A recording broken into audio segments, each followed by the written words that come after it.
Hello, welcome to the mitzvah of the week, concluding the book of Shmot, and we're looking at the mitzvah from Parshat Pekudei. I'm going to share my screen here. The mitzvah from Vayakhel, hold on, I've already lost which mitzvah that was, but I did just want to share it in case anyone was curious. Oh, it was about punishment on Shabbat. So I will say, maybe just a quick note about Parsha Vayakhel. There are two very interesting mitzvot side by side at the very beginning of Parsha Vayakhel. The first is the mitzvah of Shabbat, and the second is the mitzvah of building the Mishkan. And there were many very beautiful essays out there about the juxtaposition of these two mitzvot, right? Building of the Mishkan sort of makes sense. It fits in because it's about what we've been talking about, all the bits and pieces of what we've been talking about over the last few weeks. But this interruption of the mitzvah of Shabbat is interesting. And so most commentaries understand that it's a prohibition of building the Mishkan on Shabbat, that they're juxtaposed. So we know that even though building the Mishkan is such a holy endeavor, we wouldn't build it on Shabbat. But I saw many beautiful essays, including one by Rabbi Shai Held, about the ideas of time and space. That Shabbat is about the mitzvah of honoring time, and the Mishkan is the idea of honoring space, and thinking about how those two, as opposed to like canceling each other out, right? You can't work on the Mishkan on Shabbat, how they complement each other. That being said, I did not stay there in that space. But instead looked at this the mitzvah of washing our hands and feet for avodah, right? So specifically in our parsha and a few weeks parshiot to go, we're talking about the Kohanim, and we'll see even Moshe here, which is an interesting thing. And we will then sort of flow into the modern duchening hand washing practice, and then also the hand washing that we do as lay people. Rabbi Eliakim, are you a Kohen? Nope. Okay, so we're all none of us would be washing for duchening, unless Rabbi Winter. I don't know if Bobby, if your husband is there, but perhaps he is a Kohen.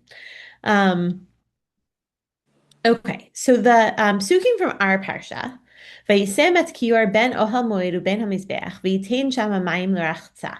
Right, that you place the washing station, the laver, between the tent of the meeting of and the altar, and you put the water in it for washing. And we know that the kior is actually sourced quite beautifully, according to the Midrash, from the mirrors of the women.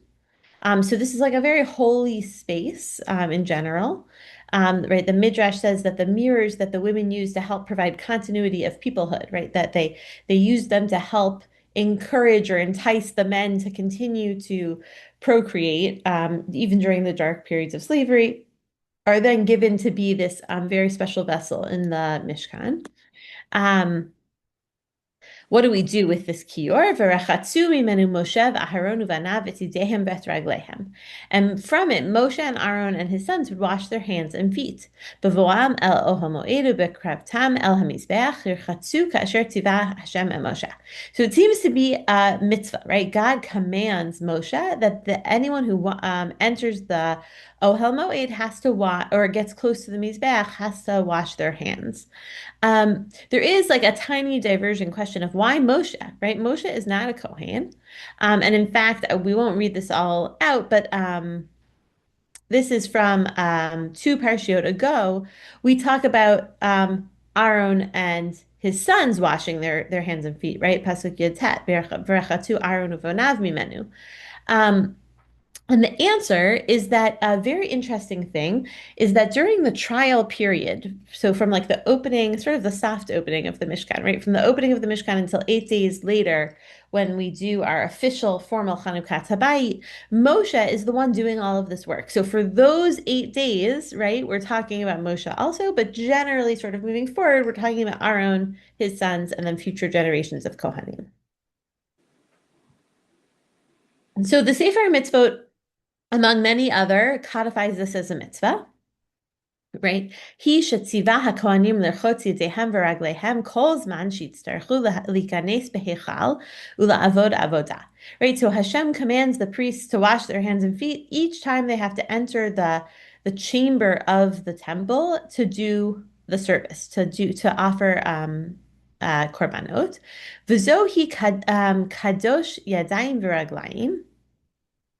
And this is the kiddush, the sanctification of our hands and feet. V'hu amru yitalev v'rachatu Aharonu v'navet yadehem ve'et raglehem b'voam el ohel moed. And this is why it says that Aaron and his sons have to wash their hands and feet. V'mitzvat aseh zo, right? This is a positive mitzvah. Yitchayev ha'over aleha mita b'yedei shemayim, punishable by death from the hands of Hashem, right? So not from a Beit Din.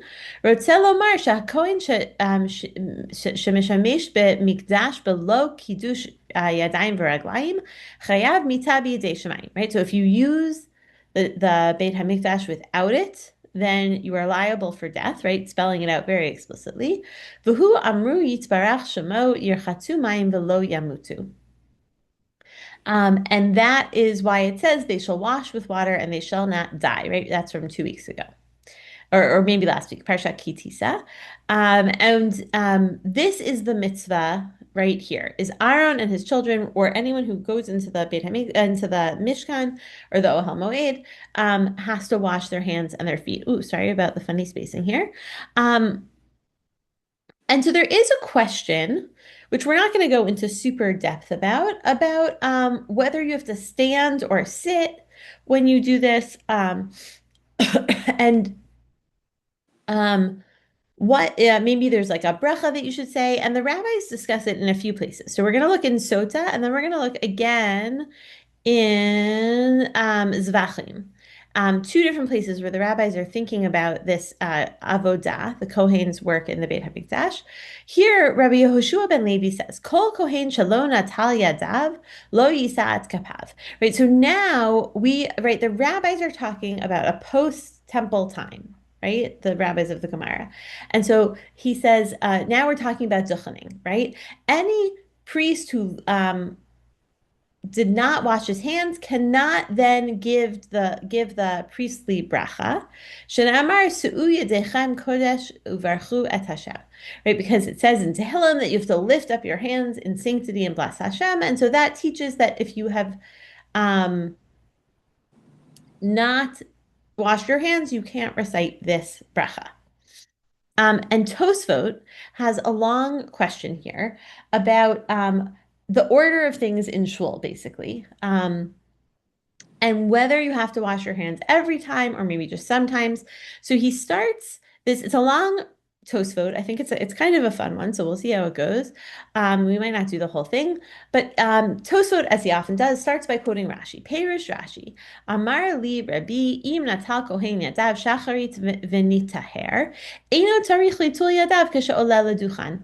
Right? So Rashi says that his Rebbe teaches that if the Kohen washed his hands during Shachrit time and became tahor, he does not need to wash them again when he goes to Duchan at Musaf, right? It doesn't have to be immediate. It can, as long as you don't go to the bathroom or don't get your hands dirty or whatever it is, right? That would sort of stick with him. But the Tosfot is uncomfortable with this idea, right? He thinks it has to be immediately before, right? Just like if you could imagine when you're sitting in shul and the Gabbai or whoever gets up and says, Kohanim should prepare for Duchaning, right? They don't say that before Torah reading, they say that right before Duchaning. וכדומה שהוא עתיק מהגהת תלמיד, שהרי אין לשונו משמע כך. He says, this seems to be quoted from the notes of a Talmud who erred, who made a mistake. It doesn't seem like that's the language. Depire shelo natal yadav lefanav aloto leduchan, mashma mamash samuch. Right? He says, just because Rashi says he didn't wash his hands before going up, does that mean immediately before going up? The Od, right? The Gemara, Demaiti Gemara Kara Su'uya Dechem Kodesh Ubarchu, right? The Gemara cites this pasuk from Tehillim. Mashma Tikef Lenitilat Yadayim Birkat Kohanim. The Mashma Lehashta de Birkat Kohanim Mashte Kara. Dehi be Nisiat Yadayim. Right? So the Tosfot says, right? We understood this pasuk from the Gemara to imply that you have to wash immediately before Birkat Kohanim. Since the Gemara currently interprets the pasuk in connection with Birkat Kohanim, which is synonymous with the Su'u et Yedechem, right, the raising of your hands, and the Umashma Birushalmi Perek Aleph de Brachot de Beracha Mashtei kara ba'inan netilat yadayim samuch la demaitila hatam aberkat mazon. So the Tosfot, right, as he is known to do, is pulling from lots of different places, and he says this reminds me of a Gemara in the Yerushalmi edition of the Gemara, right, not the Babli, in the first parak of Brachot, where it says that the bracha the pasuk is talking about requires washing immediately prior to it. Although the Gemara there establishes the pasuk by Birkat Hamazon. So it's a little bit of a different situation, but a similar idea that you have to do the washing and the blessing at the same time. And the Tosfot is not done. He has one more idea about washing hands, right? If the Gemara is speaking here where he did not wash his hands in the morning, why does it refer to a Kohen in Nesiat Kapayim? Seeing as anyhow, one anyway needs to wash one's hands for words of Torah, right? So we'll see, right? Many people wash in the morning before doing anything. Um, uh, like before even davening, right? Because of this idea here, right? That maybe many of us wash our hands before like eating a sandwich, but also many of us wash our hands in the morning before we do anything. Um, as the Gemara says in the first parak of Brachot and in the second parak, also on Daf Yud Dalet Amud Bet, citing Rabbi Chia bar Ashi, so Rabbi Chia bar Ashi says, many a time we stood before Rav to learn from him a parak in the Sifra Debei Rav, and he would first wash his hands, recite a bracha, put on his tefillin, and then teach us. Right? So it seems like this idea that you have to wash hands sort of immediately before the act, whether it's because of this Yerushalmi with Birkat Hamazon, or it's um, these stories about learning Torah, So, that so the what was that order? sorry, What was the order of what he did? it's so hard to hear you, Rabbi Eliakim. What was the order of what? What was the order of what he did? Maybe He put can on you type it? tefillin. He put on tefillin. What was the order? There's a list there that you said. Oh, okay. Let's see. Let's find it here. Makdim v'kayim umash yedea umevarech v'manach tefillin. Right. So he would first wash his hands. He would recite a bracha, then he would put on his tefillin, v'hadar, and then he would teach. Okay. Okay. Um, okay. Let's not do the part about the distance, although it is interesting, and maybe we'll circle back to it. Um, So it seems like, right, from this Gemara, the question is, when do you have to wash? Right? Let's even think back to the Mishkan. Could Aaron and his children wash at the Kior and then stop to do some other task that is still holy? Maybe talk to someone about Torah or adjust the clothing that they're wearing or whatever it is, and then go in, or does there have to be immediacy? And Rashi and Tosfot are arguing about that exact case when it comes to davening in a post Mishkan or Mikdash world, where Rashi maybe, although the Tosfot seems to think that Rashi actually agrees with him, is saying it's okay for there to be a little bit of space in between. And the Tosfot is saying, no, it really has to be exact. Um, we don't we don't leave any time in between. Okay, so let's move on. The Mishnah, sorry about this typo. The Mishnah Torah, so the Rambam writing in Hilchot Tefillah talks about the Tumat Hayadayim, right? The ritual impurity of the priest's hands. Now, I will like maybe pause and take a moment to say, even washing our yadayim does not make us tahor in the same way that the Kohanim, who also like fully immersed in the mikvah, were tahor, right? But here he's asking, Ketzad, what is implied? Kohen shelo natal et yadav lo yisad kapav, ela notel et yadav ad haperek kederech shemakdishin avodah ve'achar kach mivarech.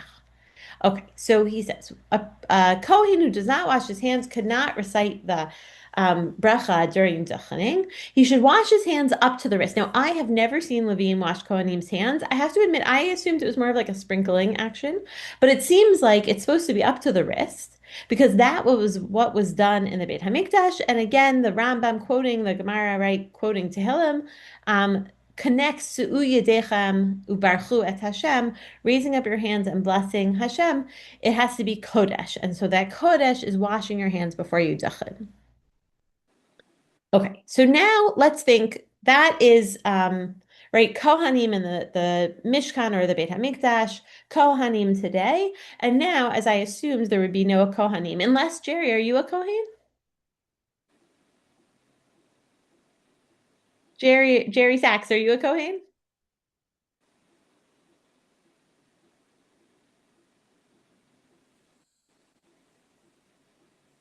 Yes, we can hear you. Oh, I was just asking if you were a Kohen or a Levi or Oh, Yisrael. Oh, are no, you a Kohen? no. Okay, so there are no Kohanim here. Maybe someone's a bat Kohen, but unfortunately that doesn't qualify us to Duchen. So I also wanted to turn to the idea of washing our hands in general. Right, and there are many sort of different times that we wash hands. And I when I was looking at this Hilchot Tefillah, I realized that I brought it on a very funny Shabbat. I don't know if you guys remember. There was a Shabbos, I think it was last year, where the water was like not safe. Wasn't potable. It wasn't safe to drink or wash or brush teeth with over Shabbat. Do you guys remember that? There was like a water Yeah. break. Yeah, right. So I happened to be in town that Shabbat, which was wonderful for many reasons, a little stressful for that reason. Um, and I talked about this idea of like we place a high premium on washing our hands. We even say, right, the Rambam says here that if you are at a place where there is no water, hayam halech baderech, v'higia zman tefillah, and it's time to daven and you want to wash your hands, v'lo hayamayim, what should you do? Right? Which I think is an interesting question. It would be almost impossible to have to be ready to daven and not be able to wash your hands in this day and age, meaning there's nowhere so far, like every rest stop I've stopped at between Chicago and Ann Arbor has water where you could wash your hands. But at that time, certainly it was probably harder. And when there was no potable water in Skokie, it was even a little bit harder. But if there's no water, then you have to go up to Arba Milin. 8,000 cubits to find a source of water, you should go to it. There is a question if you have to go backwards or if you only have to like push forwards more time. But the rabbis are seriously considering a time in which travel meant less water, which I think is interesting, and how important it was to find that water, right? If it is within Arba Milin, Shehem Shmonat Alafim, Ama, Holech Ad Makom Hamayim, you really have to go, V'rachot v'achar kach litpalel, and you should wash your hands and then you should daven. If you are truly in a place where you cannot get water, right? Either the distance is too far, you should clean your hands b'tzror or ba'afar or b'korah with pebbles, earth, or some kind of wood, like a beam, umis palel, and then you should daven. Um, Now, that sounds kind of the opposite of what one might think. I will tell you that I spent a wild month in India where they wash their dishes first by rubbing them with dirt because dirt sort of removes grease and like other dirty things from the surface, whether it's dishes or hands or whatever. And so again, I think we're thinking about a time where the standard of cleanliness is much lower. And the thing is, like, is your hands might be actually very dirty when you're setting out to daven. And so even washing with dirt or pebbles sort of wipes off all of the like oil and maybe like animal debris and all of the other things that might be on your hands. Because when one davens, echoing this mitzvah of the Kohanim entering the Mishkan or stepping up to Duchen, we want our hands to be Kodesh. We want them to be clean. We want them to be holy. Water is optimal. If you can't get water, it's worth doing something else. I brought us a tiny snippet of Rav Tabori's mitzvah of the week. No mitzvah would be complete without it. He suggests this interesting thing. The Torah Tamima suggests that the Rambam, like the Rashba, thought that we should prepare ourselves for tefillah just as Kohanim prepare themselves for avodah. This would logically require washing hands and feet for all three daily prayers, right? It would mean when you run into mincha, you should also wash your hands, right? Why are we only do our netilat yadayim in the morning? However, since the Rambam maintains that daily prayer is biblically mandated only once a day, the rabbis obligated us to wash our hands, or sorry, to wash our feet is what I put here, but to wash our hands must be what I meant, only for Shacharit, the first daily prayer. Since the other prayers are only of rabbinic origin, we were not as stringent. And oh, sorry, it was feet and hands. That is not a typo for Shacharit, and just hands for the rest of the prayers. So I think the thing that really jumped out to me of this whole essay was this idea that we should prepare ourselves for tefillah as Kohanim prepare themselves for the avodah. I started out by saying that I think the book of Vayikra is like a little bit hard to navigate as something that speaks to us as contemporary Jews, right? There's a lot of like blood and meat and uh, Kohen only procedures. And I think we already start to get a taste of that at the end of Shemot. But if we think of ourselves as our sort of our own modern day Kohanim, right? That like we are doing this avodah for Hashem by davening, right? Davening is an expression just like korbanot, where of getting closer to Hashem, mekarev el Hashem. And that therefore we sort of prepare ourselves the way Kohanim do. That to me, that felt much more inspiring than just rushing through washing our hands in the morning and then running to shul, or davening at home, or however we structure our mornings. And so I really liked that idea that we are sort of echoing this mitzvah aseh, right, as the Sefer Chinuch says. Just a little bit of fun that I encountered along the way is this crazy Mishnah in Zvachim. The rabbis are wondering how they wash their hands. Right now, again, it's too bad we don't have any Levi or Kohen here, because I truly don't know what they do today. But again, I imagine that they hold their hands out and there's just a splash of water on each hand. But here, the rabbis are wondering, right, the different ways that the Kohanim might have gotten their hands and feet like in the same bucket of water. So here it says, Maniach yado hayaminit al gabe raglo hayaminit, veyado hasmalit al gabe raglo hasmalit, umekadesh. Now, I don't know if any of you have kids who ever played Twister, but I am picturing Kohanim playing Twister here, right? You put your right hand on your right foot and your left hand on your left foot, and you sanctify them with the water flowing from the basin. I wonder if there was a shortage of water even in the time of the Mishkan and the Beit HaMikdash, that we're so worried about catching every appendage at the same time. Rabbi Yossi Rabbi Yehuda Omer maniach shtei yadav al gav zo v'al gabei shtei raglav zo al gabei zo umekadesh. Right? Rabbi Yossi, the son of Rabbi Yehuda, says that his hands go one on top of another and the feet go one on top of another, and then they are sanctified. And what the rabbis say to him, Amrulo, hiflagdata.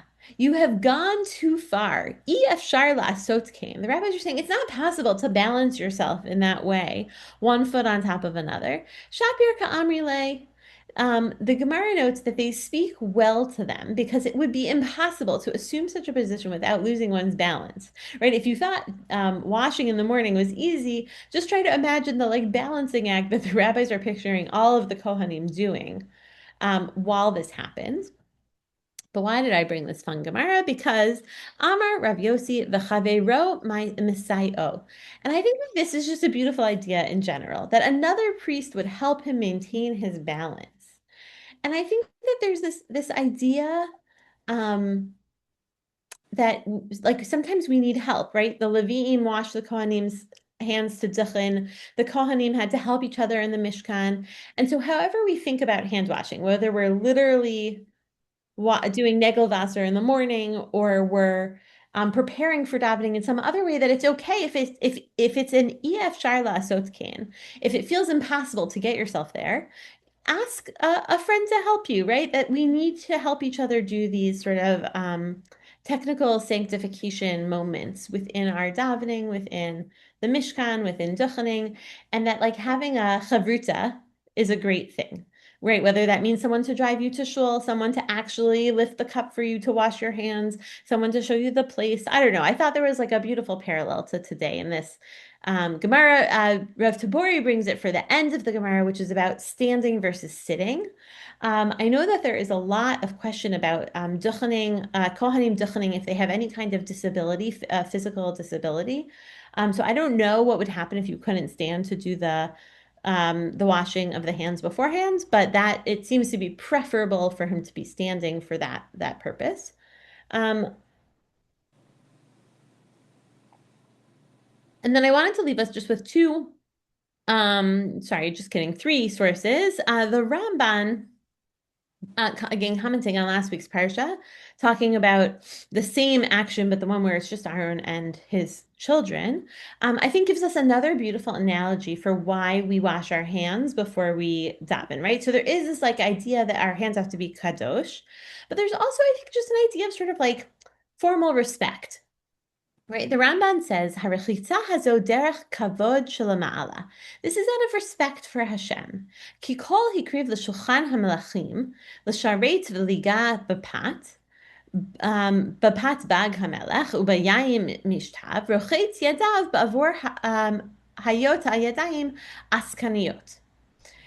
Just as those who are invited to the table of a king must wash their hands before touching his food. Oh, this is like a kind of bare bones translation, right? Before touching his bread or his wine, um, they should wash their hands so that their hands are appropriate and are clean. והוסיף כאן לרחוץ הרגליים בעבור היום הכהנים משרתים יחפים ויש בני האדם שיש ברגליהם זומהה וכיעור. Right, that because they were barefoot in the Beit HaMikdash, we didn't want anything yucky attached to their feet, anything sort of gross. And I thought this idea of approaching davening as approaching a Shulchan HaMelech to be a sort of beautiful analogy, right? That just as if we were to show up at the king's house to eat at the king's table, we wouldn't come dirty. We should sort of be presentable. We should wash away any sort of impurities, right? And we know that now, like if we're washing for Netilat Yadayim before eating bread, right? You have to wash your hands with soap first. You can't actually, this is not actually about like getting rid of yucky stuff on your hands, but approaching Hashem as like approaching his open table where God has laid out like a space for conversation and dialogue, that of course you want to go nicely.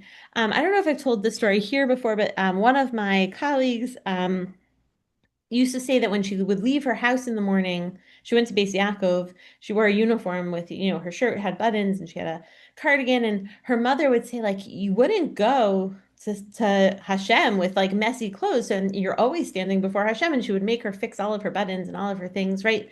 That if we sort of approached every day as though we were in God's presence, like how much better might we behave, right? How much more orderly might we be so that we would be respectful of the king when we or queen when we approach the palace. Just another complimentary, but I think sort of distinct idea about why we might wash our hands before going into the Mishkan, or before we duchen, or before we have like sort of just an everyday experience. Okay, so I brought us a little bit of halacha around the Amcha washing their hands, not just the Kohanim. And then a nice idea to finish with. So here, Vayirchat nikiyon kapav, right? You wash your hands. V'yivarech baruch ata Hashem Elokeinu melech haolam.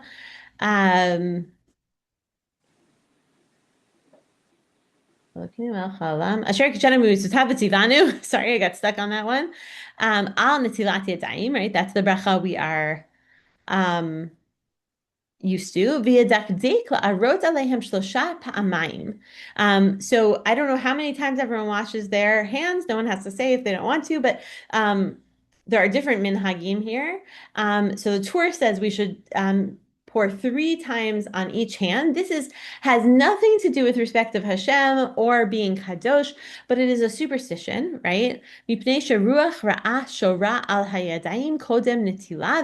maybe we have some kind of evil spirit on our hands before we wash them.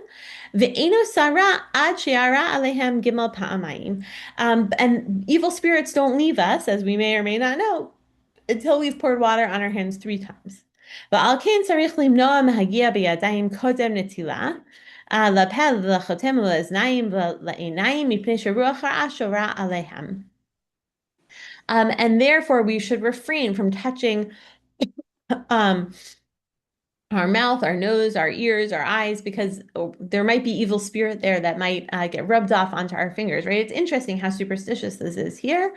The Tur, like the Ramban, right, says that if you don't have water, you can use something else, and your bracha should not be on the tilat yadayim, but on the kiyut yadayim, the cleaning of the hands, because you're not doing a full netilah.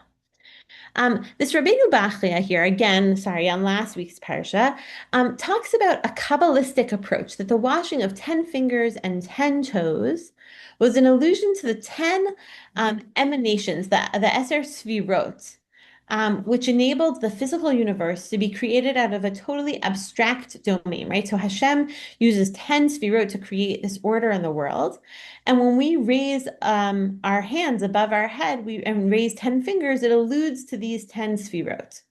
By standing on the ground with our 10 toes, right? If you ever do yoga and like they say, rock back on your heels and spread your toes out, you want each of your toes to touch the ground, to really be grounded, right? Demonstrates that his beginning and his end, right? In our parlance, our top to bottom, is all a reminder of these 10 Svirot.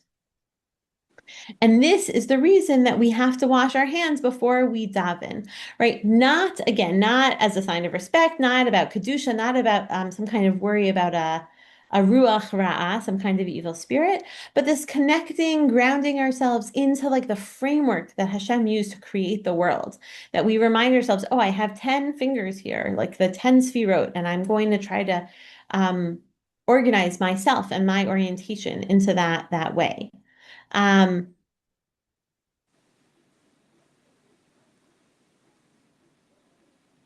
Okay, I think I'm going to stop there, right? To say that I think that there are lots of sort of interesting and holy ideas for why the Kohanim have the mitzvah of washing their hands in the kior before they do the avodah, why we still continue to wash our Kohanim's hands before the duchen, and why we ourselves should either, whether it's washing hands in the morning or washing hands before davening or washing hands before eating, that we ground ourselves in the sphero, we approach the conversation with Hashem as though we would the table of a king. And we find that like sort of everyday holiness wherever we wash our hands. That it's an important transitional moment, maybe is what I would say, between right waking up and heading into davening, or between being hungry and being well fed, or between going up onto the bima to give a bracha to the whole community. That it's a helpful moment in transitioning ourselves to this holy space. So even though this mitzvah does not apply to anyone here on this call, I think the sort of the abstract of the mitzvah certainly could. But I will stop talking and open it up for other ideas. Rabbanit Yael, Mm-hmm. I wanted to tell you that when I read it this afternoon, I was thinking about Twister. When I read that you have one hand, Amazing. I too was thinking about Twister. Also, my question, do you pour the water on the back of the hand or on the palms of the hand? I don't think it matters. It didn't say. I'm looking at my husband. Oh, My husband is saying all of it. It's a good all of it. answer. Oh, okay. All right.